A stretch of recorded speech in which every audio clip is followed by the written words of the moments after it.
Tungso ng roh aku di bain Yesus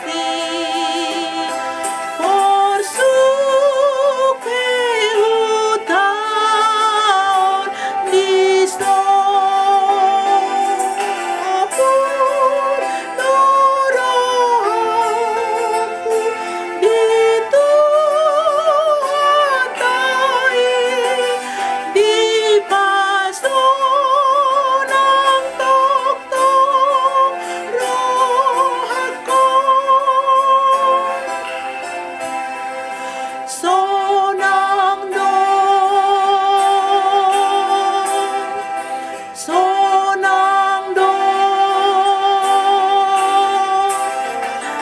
di pasonang toktong rohku.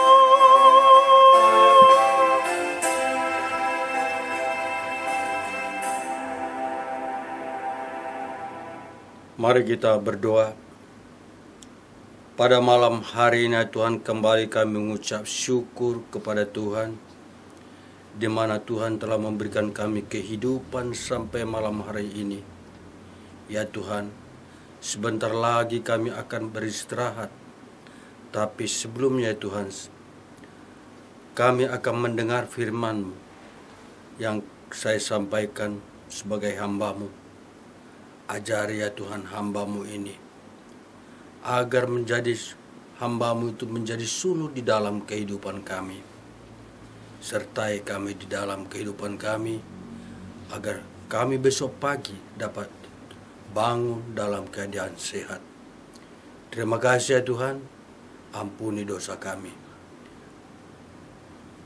Doa ini kami sampaikan hanya di dalam nama anak-Mu, Tuhan Yesus Kristus Juru Selamat kami. Amin. Salam, saudaraku yang terkasih. Malam hari ini renungan malam yang saya akan sampaikan, saya ambil dari Roma 8 ayat 6 sampai dengan 10 tentang roh yang menghidupkan. Kita membacanya secara bersama. Karena keinginan daging adalah maut, tetapi keinginan roh adalah hidup dan damai sejahtera. Sebab keinginan daging adalah perseteruan terhadap Allah, karena ia tidak takluk kepada hukum Allah. Mereka yang hidup dalam daging tidak mungkin berkenan kepada Allah.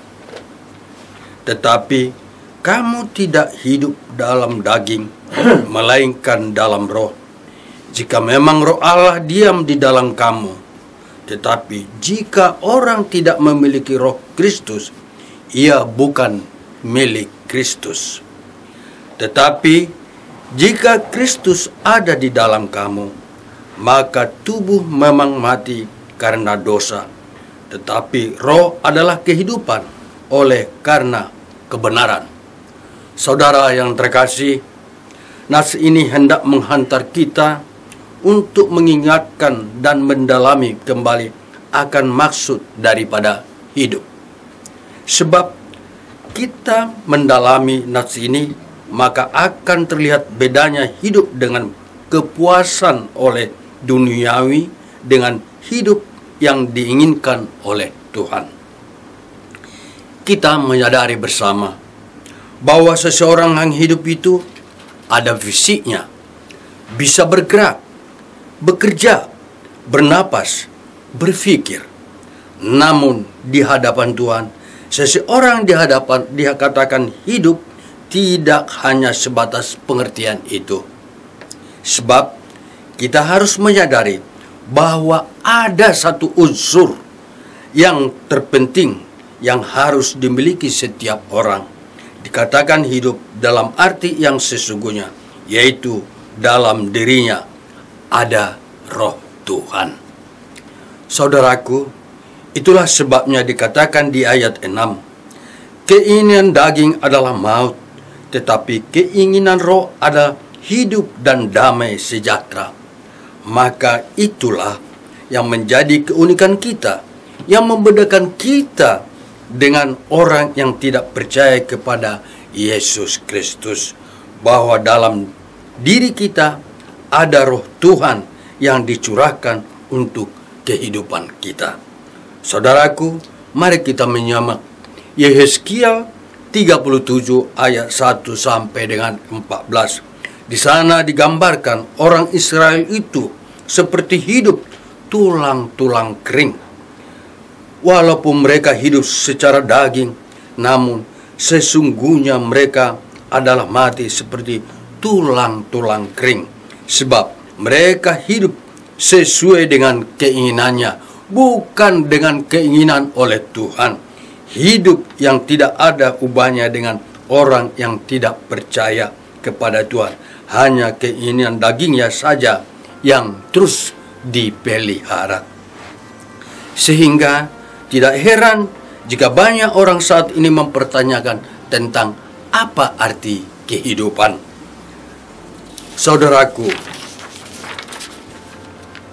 hikmat Salomo dalam kitab Pengkhotbah sudah mengingatkan kita dalam kisah hidupnya dengan mengatakan hidup di bawah matahari adalah kesia-siaan. Kita mengetahui bersama bahwa Salomo memiliki semuanya dalam kehidupannya, yaitu kekuasaan, harta yang melimpah, kesenangan duniawi, banyak istrinya. Tetapi namun dia mengatakan semuanya sia-sia bila hidup tidak takut akan Tuhan. Karena itu yang membuat manusia menikmati hidupnya, hikmat Salomo mengatakan, takutlah akan Tuhan. Takutlah akan Tuhan. Hanya itu yang dapat membuat kita menjalani hidup yang sesungguhnya, yang benar-benar menikmati hidup yang diberikan oleh Tuhan. Tuhan Yesus mengatakan, aku datang supaya mereka mempunyai hidup dari mempunyainya dalam segala kehidupan. Yohanes 10 ayat 10b.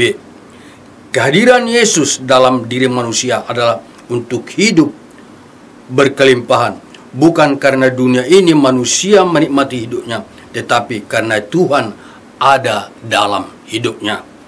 Saudaraku, maka firman Tuhan bagi kita saat ini hendak menggugah kita kembali melihat perjalanan kehidupan yang kita telah lalui.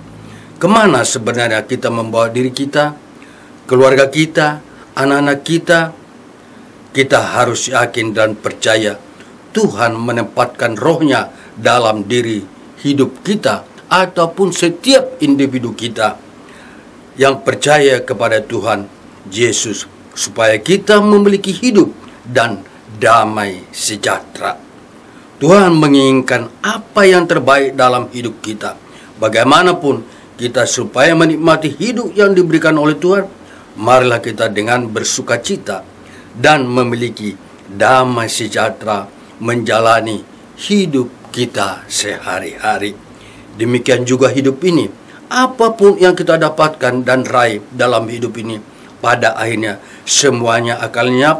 Tetapi hidup kita tidak akan lenyap bersama dengan dunia ini, karena kita telah memiliki roh kehidupan yang sesungguhnya dari Tuhan Yesus. Maka orang Kristen itu dikatakan hidup bukan karena dagingnya yang bergerak, tetapi karena dagingnya lah yang digerakkan oleh roh Tuhan. Keinginan daging adalah maut. Jangan terkecoh dalam nikmatnya dunia, karena keinginan daging hanya akan membawa kesusahan. Tetapi keinginan roh akan membawa kita pada kehidupan yang damai sejahtera. Amin. Tuhan memberkati. Kita berdoa. Tuhan Yesus telah memberikan kami firman-Mu. Terima kasih ya Tuhan atas pernyataan Tuhan di dalam kehidupan kami sampai malam hari ini.